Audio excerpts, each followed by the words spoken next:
For many years, car manufacturers have spent millions of dollars on trying to make their vehicles safer for those inside.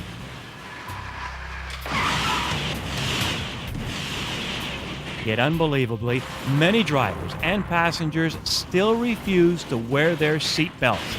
With such a problem, police forces across the nation actually have to remind drivers of the tragic consequences. We're having Operation Impact. Is what we're trying to do is once a year we try to make people aware of what's going on in the area, to make people more aware of you should be wearing your seatbelt for safety factors, and we have more officers that are going out and around and making people aware of what's going on. We have a rollover vehicle which was donated to us by GM. We took this rollover vehicle and we put it onto a trailer and we simulate what it's like at 40 kilometers an hour if you're in your vehicle not wearing your seatbelt.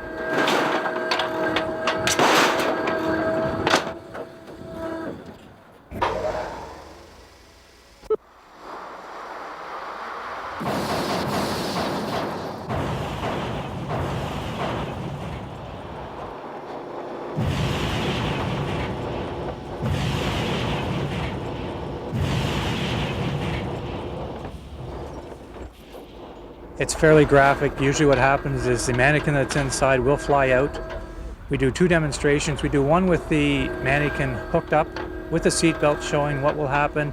It still moves around. We also have a baby in a baby seat. It's not hooked up properly. Most people we're finding nowadays are just taking the baby seat, putting it right into the vehicle without hooking it up properly, and it also demonstrates that. The other one is the seatbelt convincer.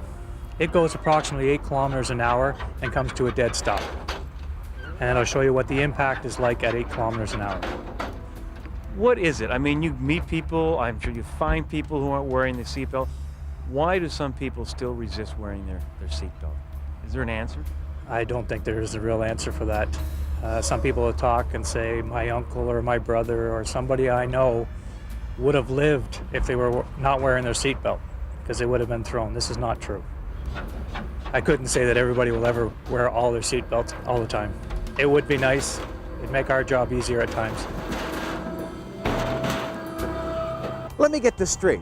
You're trying to save people that are too stupid to wear their seatbelts?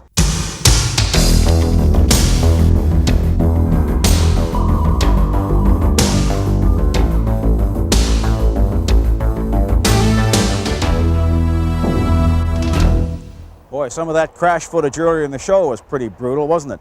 But you know, the latest numbers are in, and 91% of Canadians now wear their seatbelt. Highest percentages in Quebec, the lowest in the Northwest Territories. Those hard rock miners in their pickup trucks, what are you going to do?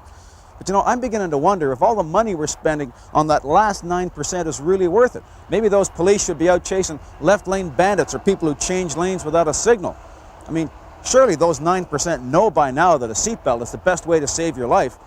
I'm beginning to wonder if maybe they don't want their lives saved. I mean, we know a large percentage of car fatalities are suicides, we just don't know how many.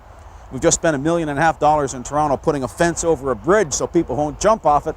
If they want to find a way, they're going to find a way. And you know, there's another aspect to this. Maybe some of those people are just playing in the shallow end of the gene pool. Maybe we should just get them out of the pool. Let Charles Darwin's theory take its course. I'm Jim Kenzie. So if you're watching this on Facebook, please remember the big three: to like, to share, and to follow. And if you're watching us on YouTube, please hit the subscribe button. We've got 30 years of content. There's got to be something you like.